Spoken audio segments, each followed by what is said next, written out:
Donc je suis à la gare de Montparnasse. Je vais prendre bientôt le train pour Bordeaux pour la journée astrologique de l'atelier d'astrologie d'Aquitaine qui a lieu pour la 5e fois et suivi depuis donc, le commencement. Parce que la télévision astrologique a été fondée au moment même, en quelque sorte, de la journée de Bordeaux. Alors de quoi je vais vous parler?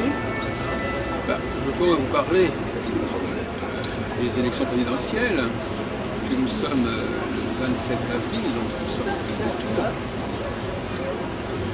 Et je voudrais développer notamment la notion de séquence. Voilà, nous sommes devant la gare Montparnasse. La notion de séquence, c'est une notion qui, à mon avis, renvoie directement à l'astrologie. C'est un mot que je n'avais pas employé jusqu'à présent. L'astrologie serait en quelque sorte une discipline séquentielle. C'est-à-dire que ce qui intéresse dans ce que dit l'astrologie, c'est la dimension séquentielle. C'est-à-dire, non pas d'annoncer un événement ponctuel, mais d'annoncer une série d'événements passant par des stades successifs qu'il faut traverser l'un après l'autre. La pensée séquentielle, c'est une pensée donc à double détente, c'est-à-dire une pensée qui donne des perspectives à des niveaux successifs. Et je crois que c'est dans cette direction qu'il faut développer, qu'il faudra développer l'astrologie. Mais mon astrologie, celle que j'ai déjà constituée, est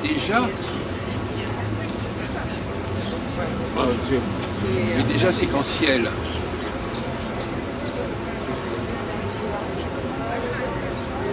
Je travaille. Ah oui, je sais. Bon, comme dépanner de rouge. Non, attendez, je suis en train d'enregistrer quelque chose. Je sais que... Donc après. Donc, la dialectique Mars. Asseyez-vous là.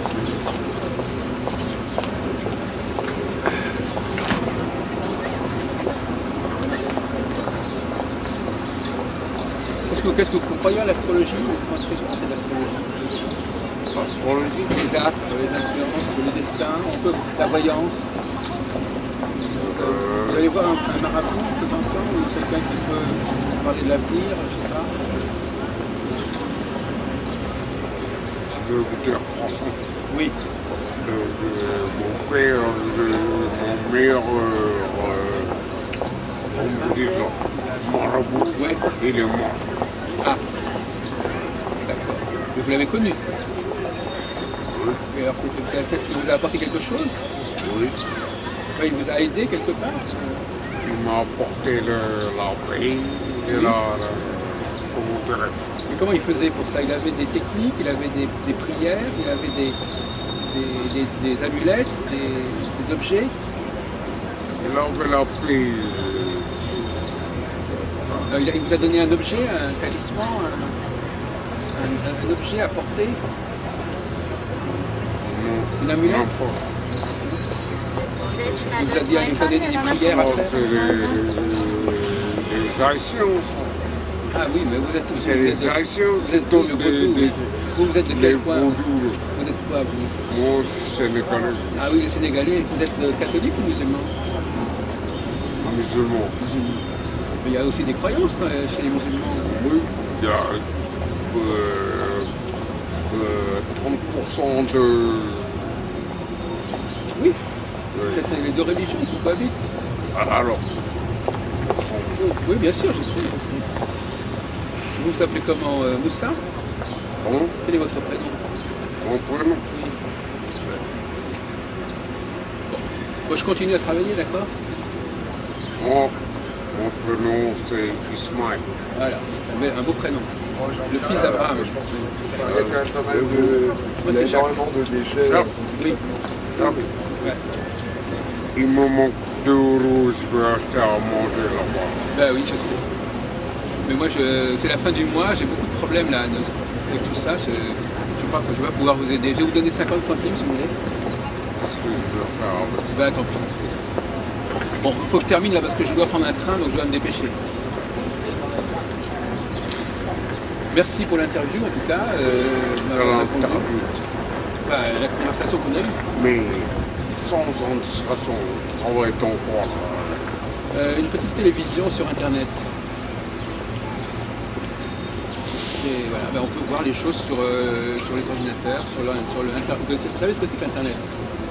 Internet. On me saoule Internet. Ah, Même mes nièces, mes neveux, tout ça là, webcam. ah bah oui. Voilà, vous, non. ça me saoule. Vous avez quel âge? Vous avez 38 ans? Vous avez quel âge? Hein? Quel âge vous avez à peu près? J'ai l'âge comme Johnny Hallyday qu'il a dit, l'âge, Ah. on n'entend pas la voix. Ouais. Là, personne. Bon. Bref. T'es pas né de où? Je vais regarder ce que j'ai.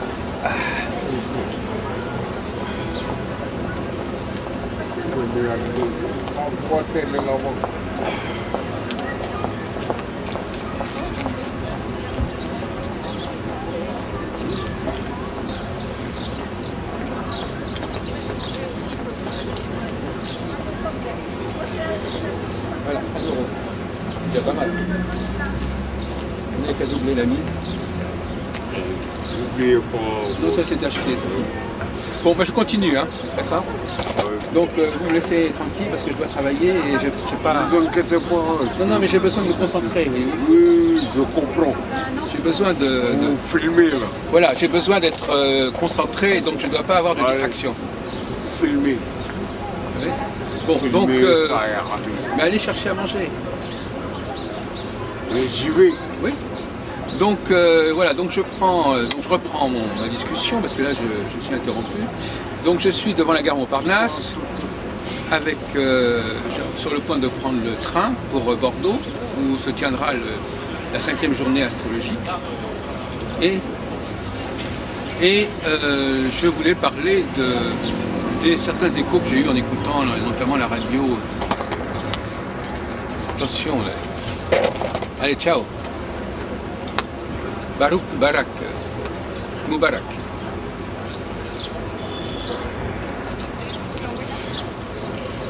Donc en écoutant la radio BFM, un économiste a parlé de séquences en disant que ce qu'il manquait dans les programmes des candidats, parce que nous sommes entre les deux tours là, c'est la question de la séquence. C'est-à-dire le fait de dire qu'il y a un ordre des choses à respecter, il y a un premier temps, un deuxième temps, un troisième temps. Et je pense que ce que l'astrologie peut apporter, c'est cette notion de séquence, de séquentialité. Parce qu'effectivement, si l'astrologie se contente de faire des prévisions ponctuelles, elle n'est pas dans son domaine, elle n'est pas dans son domaine de compétence. Elle doit absolument se distinguer en proposant des séquences, c'est-à-dire en disant voilà, il y a un temps A, il y a un temps B, et il faut respecter ce temps. Il faut respecter ce temps. On peut pas, il faut respecter, on peut pas mettre la charrue devant les bœufs. Il faut passer par un temps, puis un deuxième temps, puis un troisième temps. Et ça c'est quasiment impossible d'entendre ce genre de discours séquentiel chez les candidats et même chez les responsables politiques en général. Et c'est ce dont se plaignait justement cet économiste.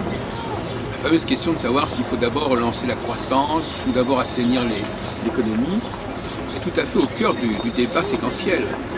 Dans quel ordre les choses doivent se faire et surtout à quel stade en est-on de cet ordre séquentiel? Parce qu'il ne s'agit pas de débarquer en disant voilà, il faut d'abord faire A plus B plus C. Il faut savoir si on est déjà au stade A ou si on est déjà au stade B et si on doit déjà passer au stade C. Donc ce recadrage de la séquentialité dans une chronologie adéquate et valable, c'est ce qu'on attend de l'astrologie.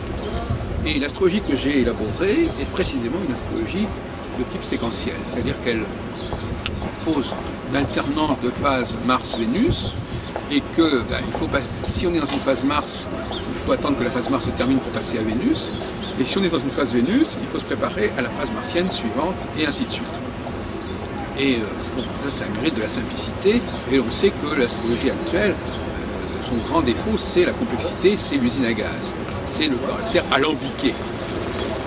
Et par contre, une astrologie beaucoup plus simple, comme celle d'ailleurs que préconisait quelqu'un comme Paracels, c'est une astrologie où chaque séquence est de même durée et où le cycle séquentiel revient indéfiniment. C'est aussi ce qui sous-tend, par exemple, le retour du 7e jour, le Shabbat, le dimanche, qui reviennent à des périodicités, à des intervalles absolument rigoureux.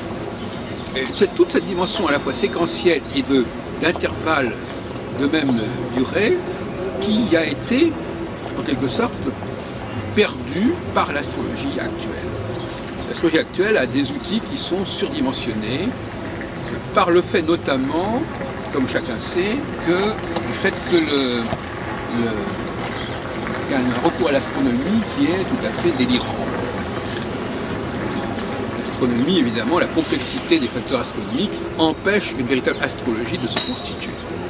Et en quelque sorte, conduit l'astrologie à se désarticuler. Et donc à devenir, en quelque sorte, ingérable. Alors les astrologues, évidemment, répondent à cela que c'est justement le talent de l'astrologue de pouvoir gérer toute cette complexité, de faire les synthèses, etc. Mais ça, c'est une plaisanterie. L'astrologie ne va pas être sauvée par le talent de certains praticiens. Elle doit avoir sa propre cohérence déjà en elle-même, ça c'est une séquence justement. Le savoir doit être déjà cohérent par lui-même. Et dans une deuxième séquence, effectivement, il peut y avoir une mise à la disposition de ce savoir auprès de praticiens qui vont ajuster ce savoir à des situations diverses. Mais il ne faut jamais oublier la séquentialité nécessaire. Alors, la question toujours est de savoir où en est-on actuellement. C'est le temps pour faire quoi? Comme dit l'Ecclésiaste, il y a un temps pour chaque chose. Donc, la séquentialité doit être simple. On ne peut pas non plus faire des séquentialités zodiacales avec 12 séquences successives. C'est complètement aberrant. On ne va pas faire non plus des séquentialités sur des durées trop longues. C'est également aberrant. Donc, pas trop de séquences et pas des séquences de trop longue durée. Donc c'est exactement ce qui est le problème. C'est là où le bas blesse en ce qui concerne l'astrologie, c'est qu'elle a ce double défaut. Elle a des séquences qui sont inégales, ce que j'ai dit tout à l'heure. Deuxièmement, qui sont nombreuses, dont le nombre n'est même pas déterminé, qui ne sont pas régulières et qui sont trop longues. Ça, tout va bien. Et il faut en revenir, alors, ce qui implique de gérer les données astronomiques d'une manière tout à fait différente de ce que l'on fait actuellement, ce qui implique effectivement de ne prendre de l'astronomie que les données les plus utiles, c'est-à-dire très peu de choses en fin de compte, de ne garder de l'astronomie que des éléments comme le cycle de Saturne, et de ne pas prendre le cycle de Saturne nécessairement comme une totalité avec un retour sidéral unique, mais de découper le cycle de Saturne lui-même en quatre temps, et chaque temps étant lui-même divisé en séquences. Ce qui fait 4 temps et 14 séquences pour un cycle entier de Saturne. Séquences que je qualifie alternativement de martienne et de vénusienne, Voilà comment je vois les choses. Et actuellement, nous sommes dans une séquence martienne, pardon. Je suis un peu troublé par le mouvement de population autour de la gare. Et par conséquent,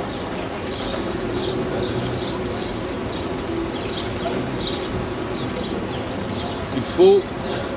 Je dois terminer là parce que je vais prendre mon train. J'ai été retardé par des interruptions. Quand on fait des enregistrements en public, il y a toujours des interruptions assez bizarres. Et donc, effectivement, la séquence martienne doit faire un petit peu le ménage, doit nettoyer, doit évacuer un certain nombre de choses qui sont qui se sont incrustés, qui se sont rajoutés, qui doivent mettre fin à un certain nombre de dépendances, de synergies qui ne sont finalement pas souhaitables, ou en tout cas qui ne doivent pas nous empêcher de nous ressourcer, de nous recentrer. Donc c'est une phase de recentrage au sens alchimique, c'est-à-dire c'est une phase où on doit classer les choses, les purifier, c'est le solver. Et puis ensuite, dans un deuxième temps, on fera des processus d'adjonction, de coagulation, comme diraient les alchimistes, coagula. Et c'est là justement qu'il y a une séquentialité à respecter. Donc là, nous sommes dans une phase où il faut dégrossir, il faut enlever, il faut délester, il faut se débarrasser de choses qui constituent un boulet, trop lourd, comme des dettes par exemple, le problème de certains engagements, de certains traités qui sont trop pesants, de façon à se retrouver, à se recentrer, et puis dans un deuxième temps, à ce moment-là, on pourra à nouveau parler de traités, d'accords, d'unions, pendant un certain temps en tout cas, qui apporteront une synergie intéressante. Mais chaque chose en son temps.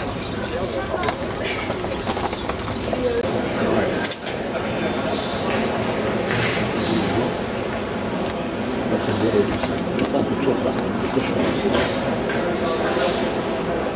Alors, un autre sujet que je voulais aborder, et toujours Gare Montparnasse, c'est celui de l'alchimie. Il y a une vingtaine d'années, j'avais entamé parallèlement, en quelque sorte, des recherches de l'étude astrologique, j'avais deux options, une option prophétique et une option alchimique. L'option prophétique a abouti effectivement à mes travaux sur l'Astrodalus, mais il y avait une autre option alchimique qui d'ailleurs venait de mon intérêt pour Claude Dario, auquel j'ai publié un ouvrage en 1990 sur son traité d'astrologie horaire. Et j'avais donc pris connaissance d'un certain corpus. Et finalement, j'ai décidé récemment de revenir sur ce corpus, qui n'est pas sans présenter des points communs avec le corpus nostradamique. Le contenu n'est pas du tout le même, évidemment, mais la genèse du corpus n'est pas sans ressemblance.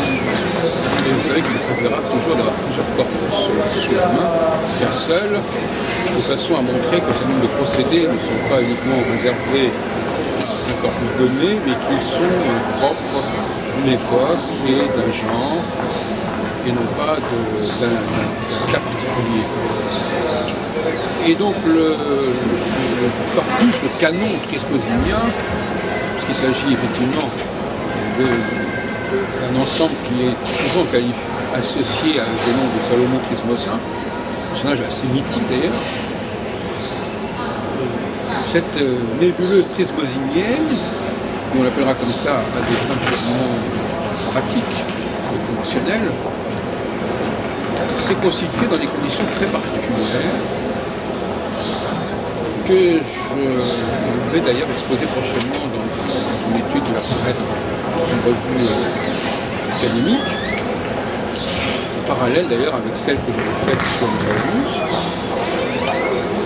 Bien entendu, je suis beaucoup moins investi de temps dans le champ prophétique, dans le champ alchimique et médical, parce que nous sommes à la charnière entre le médical et Dario et même avec Paracelse. Je connais beaucoup moins bien le sujet dans sa globalité que je ne connais le sujet prophétique et le sujet astrologique, mais j'ai une méthodologie, j'ai une expérience, et puis de toute façon, j'avais consacré à l'époque du temps à cela, et j'avais constitué un ensemble de documents que j'avais rassemblés d'ailleurs d'un grand nombre de bibliothèques en France et à l'étranger, notamment la bibliothèque de Munich, la bibliothèque de Wolfenbüttel en Allemagne et autres. Et là, je reprends le sujet parce que finalement, je m'aperçois que cette étude que j'ai faite n'a pas eu l'écho qu'elle aurait dû avoir. Il y a eu toutes sortes d'ailleurs d'empêchements assez étranges qui fait que je n'ai pas pu me faire connaître par cette étude. Je crois qu'elle le mérite et de toute façon, en plus, depuis que j'ai repris le sujet il y a quelques semaines, j'ai apporté des éléments de réflexion que je n'avais pas apportés il y a une vingtaine d'années quand j'avais réalisé ces travaux. Et donc, c'est donc une relecture de ce corpus que je fête. Et c'était intéressant d'ailleurs de voir pour moi si j'allais trouver de nouvelles choses, avec le handicap quand même d'avoir perdu le contrôle et le contact avec ce genre de connaissances, mais avec l'avantage entre-temps d'avoir quand même pas mal roulé ma bosse et d'avoir étudié. Parce qu'en fin de compte, l'œil s'exerce, quel que soit en fin de compte, il peut s'appliquer quel que soit le sujet, enfin j'exagère un peu, mais quand on est observateur, quand on a le sens de la comparaison, eh bien ça peut se concrétiser dans des domaines extrêmement divers, même dans des domaines où les autres chercheurs ont passé beaucoup plus de temps, mais qui n'ont pas regardé là où il fallait regarder. Donc ça très habituellement, enfin, il faut rendre à César ce qui est à César. Alors, je n'ai pas le temps dans cette causerie de développer évidemment tout ce travail. Je voulais simplement, puisque ce sont des causeries qui font un petit peu le point sur les réflexions et les travaux en cours, je voulais simplement le signaler. Et donc signaler que il est important de faire de l'interdisciplinarité. D'ailleurs, récemment, je crois que j'en avais fait au cours d'une causerie également, j'avais montré que la préface à César était marquée par un arrière-plan hermétique, que la notion même d'écrire à son fils n'est pas une formule banale, c'est pas simplement Nostradamus qui a voulu écrire à son fils, c'est un scénario tout à fait improbable, mais il s'inscrit dans cette type d'ouvrage qui est d'ailleurs écrit par d'autres que Nostradamus, enfin, du moins les textes de Nostradamus ont été remaniés dans ce sens. Ce type d'ouvrage s'inscrit dans une longue tradition de lettres, une tradition épistolaire, ou pseudo-épistolaire, où le maître s'adresse à son disciple, où le père s'adresse à son fils. Dans nombreux textes, on voit carrément l'expression « mon fils » qui revient, et qui est justement l'expression qui revient également dans la tradition. Et puis un autre aspect que je voudrais également signaler, c'est le fait que